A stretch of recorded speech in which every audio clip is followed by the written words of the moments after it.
Hello, you wonderful people, and welcome to another episode of Super-Fanta-Fi. This being a show where we talk about TV shows of the supernatural, fantasy, and or science fictional genre. For today's episode, I'm going to talk about episode 3 of Shadow and Bone. A lot of really interesting things went down in this episode, so let's break it down. Well, first and foremost, we have that opening, and obviously it's the life that Alina kind of dreamed of. It's like, oh my god, like I have people here who kind of respect me and utterly respect me and kind of on my, like, you know, I mean, to be fair, she's the sun summoner, so she gets treated even better than probably most Grisha gets treated. But obviously it's still the thing of, like, they like saying in the old language, or like, oh yeah, like she smells like a horse or whatever. She's like, okay, yes, I know I smell like a horse considering everything I've been through. I've almost gotten killed twice. So yes, and also I understand what you're saying because I understand the old Rafika country language, you know, so...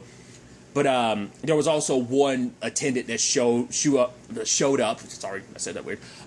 Who basically was saying, like, oh, well, maybe we should do something to kind of deal with those shoe eyes of hers. And then Genya was just kind of like, go away, you know. And it's just like, for her, it's like those attendants. It's like I don't get to choose them. The queen picks them for me because it's like the queen wants to spy on me. Which I'm like, we're just gonna like completely skip over it. It's like, why is she spying on you? Like, trying to, like, what's that all about? Like, what's your relationship like that she feels the need to spy on? I mean, we didn't really get into that, but we found out that Genya is not a healer, she's a tailor. So it's like a healer in a sense that she can, like, fix wounds, but it's more like I fix and modify things. So it's not just, you know, wounds, but she could do it to a lot of stuff. And this also kind of gives me an answer about something I was wondering last episode, too, of, like, I was like, oh, like, maybe, like, your powers as a Grisha only kick in at puberty. It's like, no, she's like, I was tested at 11. She's like, I've been, like, changing and modifying myself since I was 3. So it's like, oh, so she's had that long to have her ability. So that kind of is like, I guess your Grisha powers just kind of kick in when they kick in. So maybe they, like, it ranges from when they kick in. Like, you know...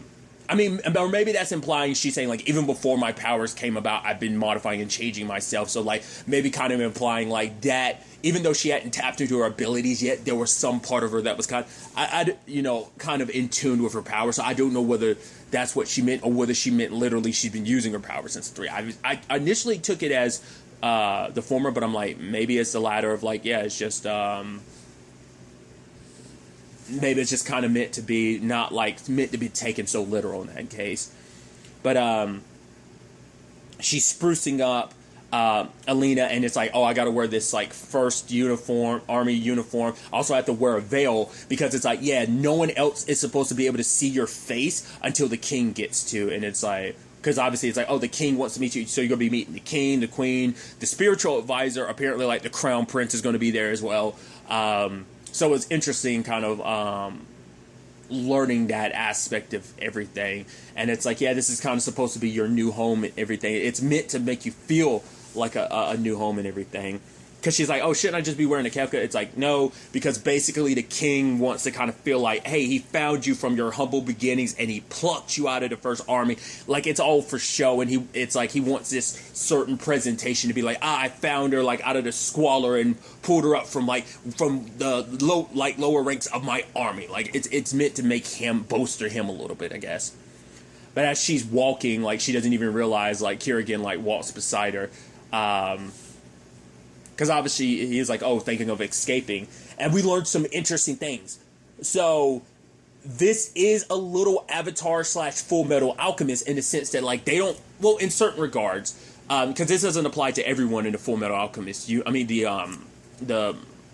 Avatar The Last Airbender universe, because basically Kirigan explains, like, what we do isn't out of nowhere. That basically it like Grisha, it's like he was like, Genya's like, no, that's what she does. That's not magic. It's science, small science. So it's like almost like some alchemy stuff of like almost equivalent exchange. You can't make nothing out of nothing. You can't make something out of nothing. Sorry, you can't make nothing out of nothing. You can't make something out of nothing. So it's like we kind of like they do like kind of like they take stuff to create their power. So I guess in his case, he kind of feeds off, like, the matter that's in the air and stuff like that. I mean, I guess it's, like, maybe the argument's, like, there's darkness everywhere, or at the very least, you're able to take the matter in the air, and everyone's doing it. Like, the Inferni take the matter in the air, and maybe, like, they ignite it. And then from the Squallers, or like, it's just, like I said, there's a little bit of, like, not necessarily equivalent exchange, but at the very least, you can't, like I said, make something out of nothing. So that's kind of interesting to know. That I was like, oh, that's such a fascinating little detail that it's not like it's, and in their mind, it's like, it's not magic. There is actually a little element of science to it, because it's not, because if it was magic, oh, it'd be out of nowhere. But it's like, no, we take something from nearby to make what we do. So, and obviously it's a situation of like Kerrigan presenting her to the king and everything, which is also the thing of like, oh, wait, she's like, I thought you, because you were the one who built the little palace and everything, because even Genya was like, yeah, like Kerrigan found me and brought me here and everything. So it was a conversation of, well, if that's the case, then like, shouldn't you be the one that's kind of in charge? But he's like, yeah, I might control the second army, but the king is still the king. So it's like, yeah, I may be top dog, but there's a top dog around here. So like, and so they present themselves, and obviously it's like, oh, they're like, oh, she's Shu. I thought she'd be taller. It's like, oh, well, she doesn't look full Shu. It's like, and they're speaking and saying like, oh, translate, but she's like, I don't actually speak Shu. And they're like, what are you? And then like, she doesn't know how to answer that, because she herself doesn't know, because it's like, in a matter of minutes, like, her entire life got flipped upside down. So, because Kerrigan talks about it later on, or like how he's going to be the one to train her, but for her, it's like, I literally just found out I'm Grisha like 3 days ago. Like, this is all happening too fast.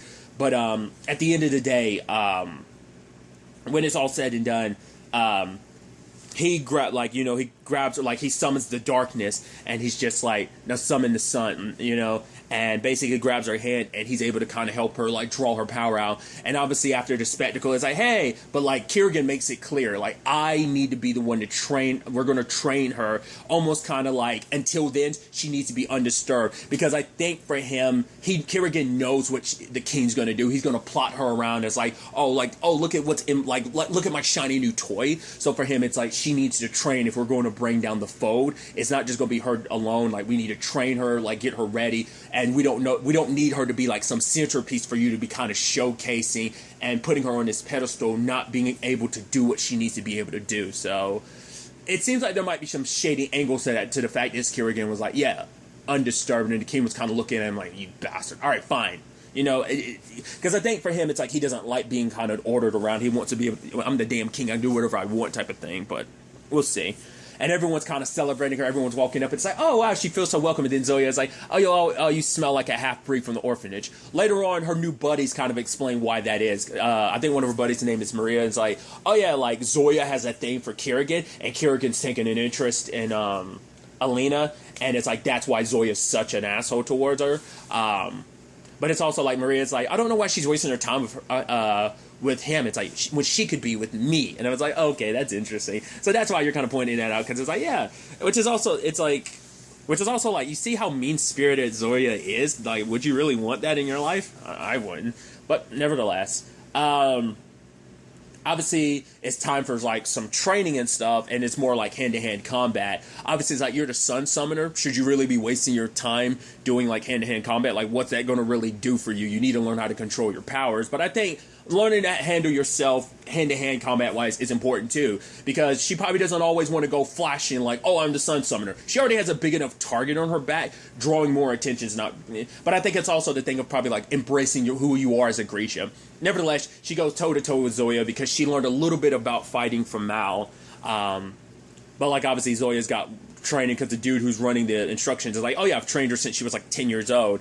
And Zoya kind of lays her down, and it's just like, oh, like, yeah, like, Mal, your tracker friend also enjoyed it when I put him on his back. And then, like, she sucker punches Zoya, and Zoya used her power. And it's like, what the hell are you doing? She's not, why are you fighting her like she's your damn enemy when she's not? So... Then, like, also, she spends time with the spiritual advisor. Gives off a creepy vibe. It seems like he's trying to be friendly, but the fact is he's trying to be friendly rubs you the wrong way. You're like, you're up to something shady, because he's like, oh, I want us to be friends. So he ends up kind of helping her research this stag that she's been seeing in her dream, which I think is interesting, because like, it reminds me of American Gods, like how Shadow kept seeing, which interesting, like Shadow and Bone, but it reminds me of how, like, Shadow in American Gods would constantly see that bison. It kind of reminded me of that. Also, like, seeing the stag also made me immediately think of, like, Princess Mononoke as well. I was like, oh, if you don't know, that's like my favorite movie. I have not watched that movie in years, but I've watched it like a dozen times, but I haven't watched it in a very, very long time.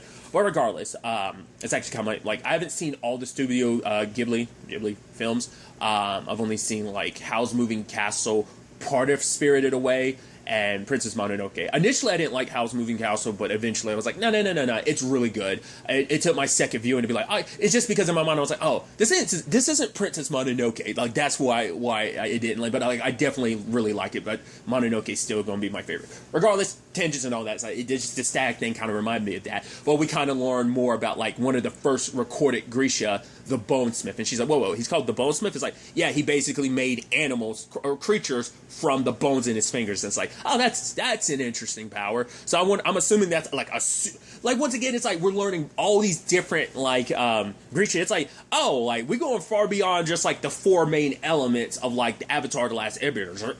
I mean, to be fair, I'm sure it's like this is just straight up like. Because there's so many like Inferni and Squallers. Because even Genya was talking about the fact is of like, I said Genya, but I think it's Genya. Either way, she was saying that like as a tailor, she's a rare breed. Not as much as like rare as a sun summoner, but rare in her own right. Which is like, okay, so obviously Kerrigan is rare.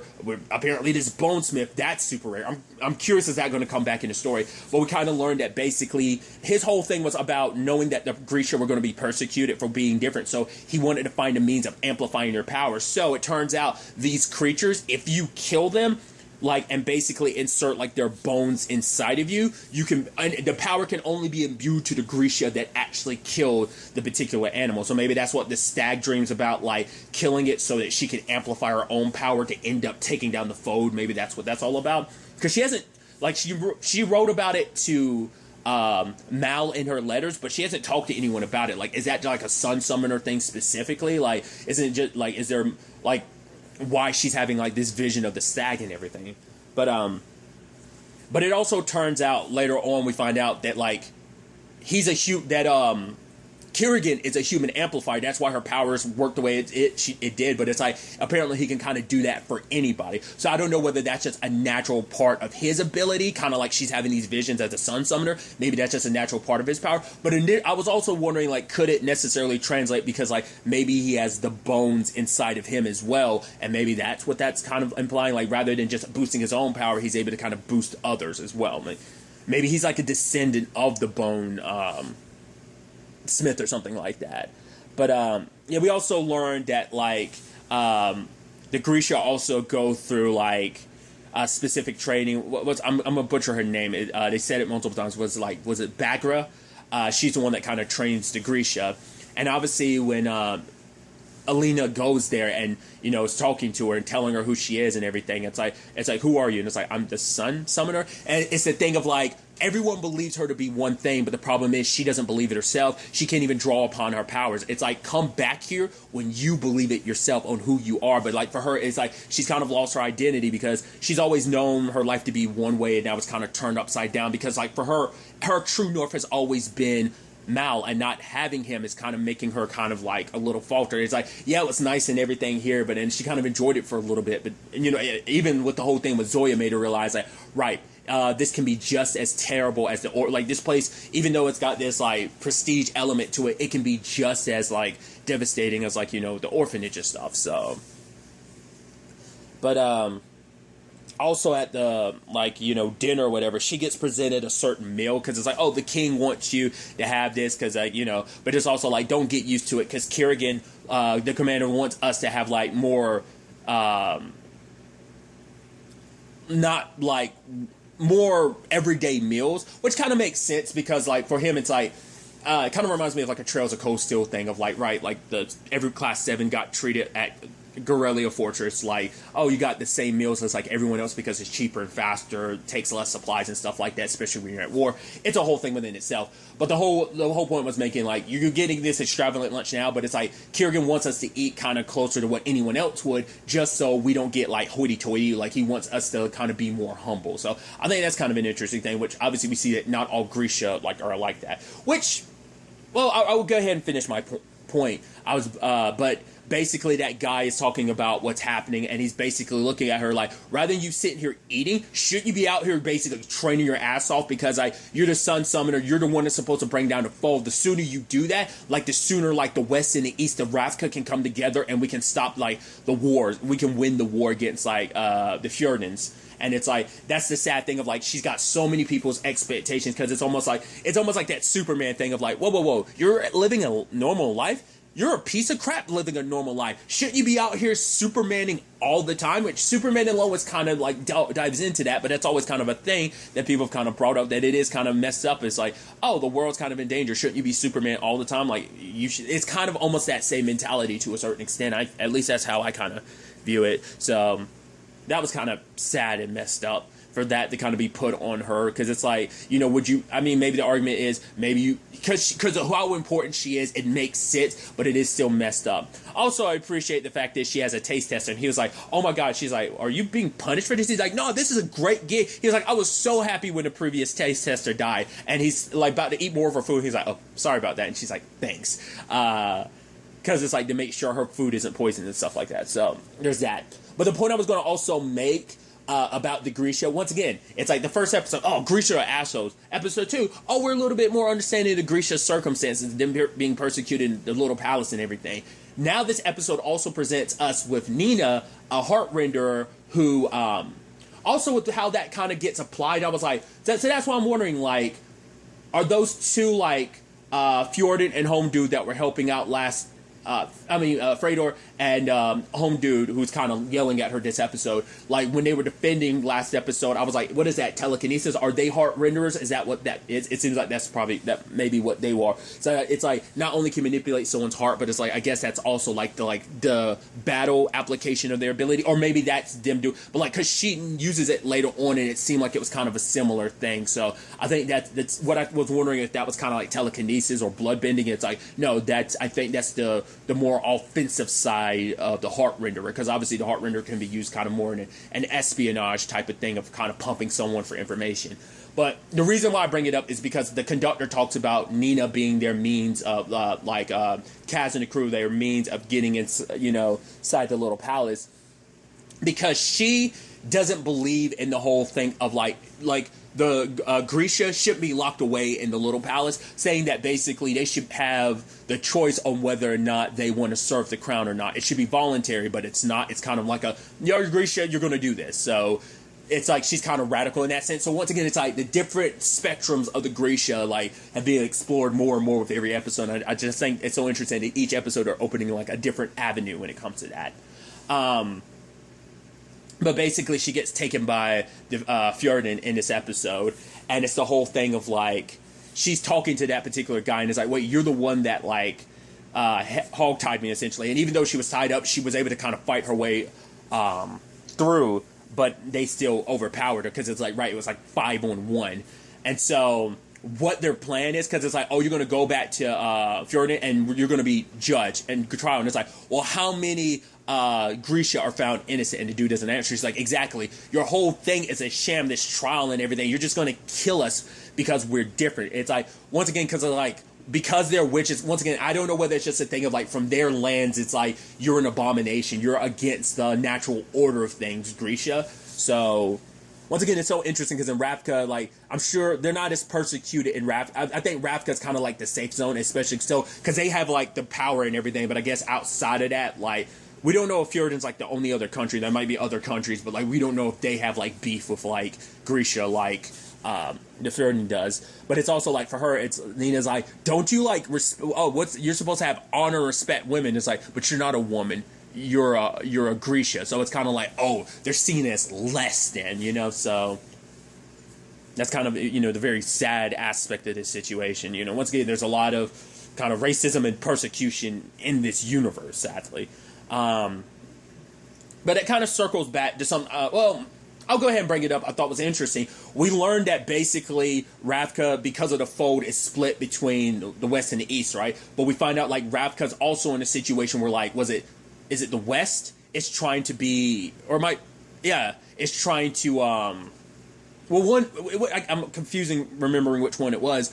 One side of the Ravka is looking for sovereigns. It wants to be its own country. So it's a little bit of a civil war thing. Like, that's also why we need to bring down the foe, because if we can bring down the foe, we can kind of squash this whole, like, stupid thing of them wanting to kind of be their own people and yada, yada, yada. It's like, no, I'm your king. This is my land. Blah, blah, blah, blah, blah. It's that type of thing. But, so we kind of see a little bit of an element of that in the episode, because it's like, well, Nina got kidnapped, so we're kind of screwed in the department of trying to get inside. But it's like, well, we're going to have to, like, find a way across the foe. We'll figure the little palace situation out later. So it's like, all right, let's divide and conquer and find out, like, you know, find these different pieces we need. Like, Inej was supposed to be looking for something.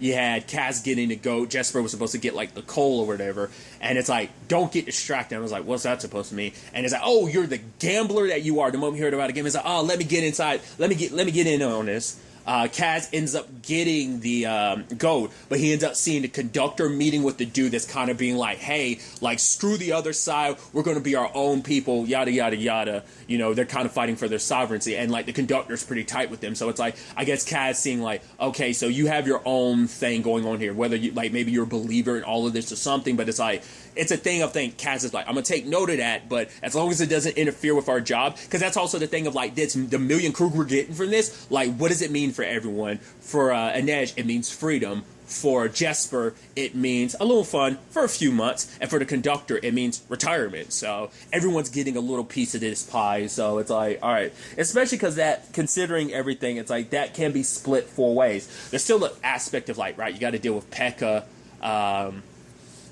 Because he's not going to take too kindly to the fact that you're still doing the job and everything. So I'm sure maybe I don't see him following you, but he's probably going to wait around until he finds out you completed the job, and then he's going to, like, ambush you and snatch everything away. Like, I think that's where things going to come full circle from Helen last episode being like, hey, you know, everything is yours to lose. So, because, like, Kaz is betting everything on this gamble, on this particular job, you know, everything being a success, and it's not going to be easy. But nevertheless, they're getting ready. It's like, all right, we got the necessary things. Let's go across this landmine. He's like, oh, no, I just put up the sign. Let's go through. And so it's a train that he's got situated to get through the foe. They got all the different pieces they need. Jesper comes up. He's getting shot at. And it's like, hey, what the hell happened? Okay, so this kid, he promised I find a place I can buy coal. It's like, no, you lying sack of crap. You bet all the money and you lost. And he's like, yes, so I ended up having to steal 20 pounds of coal, but I got it. No, this is 16 pounds. I got 16 pounds of coal. It's like, okay, this isn't going to be enough to get us through. So we kind of see the mechanism behind it. And it's like, also while the guys are chasing them, boom, it's like, I thought you said there were no landmines. I never said that. I just said that I'm the one that put up the sign. It's like, you cheeky bastard. But also casting, like, the fact that, I guess it's like, if we are less focused on the landmines, we're going to be able to move through here without there being much issue. So I guess it's fine in the grand scheme of things. I guess maybe that's how they kind of simply chalk that up. How he wants to chalk that up. He also has, like, these marks on his arms. It's like, wait, have you been through that many times? And it's like, yep. But also, like, the train and everything has been, like, a science. Because for him, it's like, yeah, basically, he's kind of, like, got, like, some timer set up to basically let him know where their pace is and stuff like that. And so for him, it's like, yeah, a lot of it is science and calculations. Some of it is, hey, prayers, but also there's an angle of this is just pure luck is kind of another angle he kind of talks about. I should also circle back and talk about Inej a little bit, because Inej is looking at a wall of names, and it's like, your parents are, solely, and it's like, they would never go through the fold. They go around. She's like, yeah, but she was thinking, like, at the very least, if she found her parents' name, it'd give her some peace of mind, like, because the not knowing is the worst part, you know? But for Kaz, it's kind of like, you need to just kind of let that go. Like, you need to kind of just focus and just kind of find a way to move forward, kind of bury all that. Because it's like, if you don't focus, like, basically, all this, like, basically emotional stuff is going to, like, distract you, and it can ultimately get you killed. So it's a thing of him saying, like, we all have our debts to pay. Kind of like, it seems like maybe this has something kind of similar to do with his parents. Like, Inej's situation may be kind of similar to his. Either, like, his parents, he doesn't know whatever happened to them, or maybe he does know, like, but he can't let it bog him down. So there's still a lot to Kaz's story we don't know at this point in time, so. But I just had to circle back to that because I thought that was interesting. Because for her, it's like the only thing she has left of her mom is that the necklace, something her mom knitted. It's like it's a representation of the faith, and it's like The only reason why I still have it is because Helen was like, oh, it's nothing of worth, so go ahead, keep it, I don't care. So for her, it's like the only thing she's got left really of a reminder of her parents. Once again, she's still also looking for her brother because she don't know what his circumstances are. Because for a second there, I was like, I don't think it's going to end up being Mal or anything like that. I don't think that's going to be the reveal. But they did talk about him being like a half breed. It's not just Alina that's considered that, like he is too. So that's why I was like, are we gonna find out that Malin and Nedge are related? Which that's also another thing too. We know that like it's like the 36, and she's like, he say the 36. So I'm assuming that's like the unit and stuff like that. That Mal is connected to. Maybe it seems like that's what that was kind of insinuated. But regardless, going through the fold isn't as successful because they have less. Because like apparently the tracks aren't done, but it's like the train has like some things that kind of lets us kind of glide across. Basically, we get some like railing things that kind of go at the bottom that let us keep going until we get to the next part of the track. But there's a bit of a gap. But we just have to make sure we're going fast enough to do that. But obviously the noise attracts the Volcra, and it's like, what are we going to do? Like, one of them gets stuck up there, and it's like, all right, we're not going to make it at this pace because we used up all the coal, and it's like, well, we can't do it with all the weight, because the whole thing is like, there's supposed to be like a specific weight balance to kind of get them through.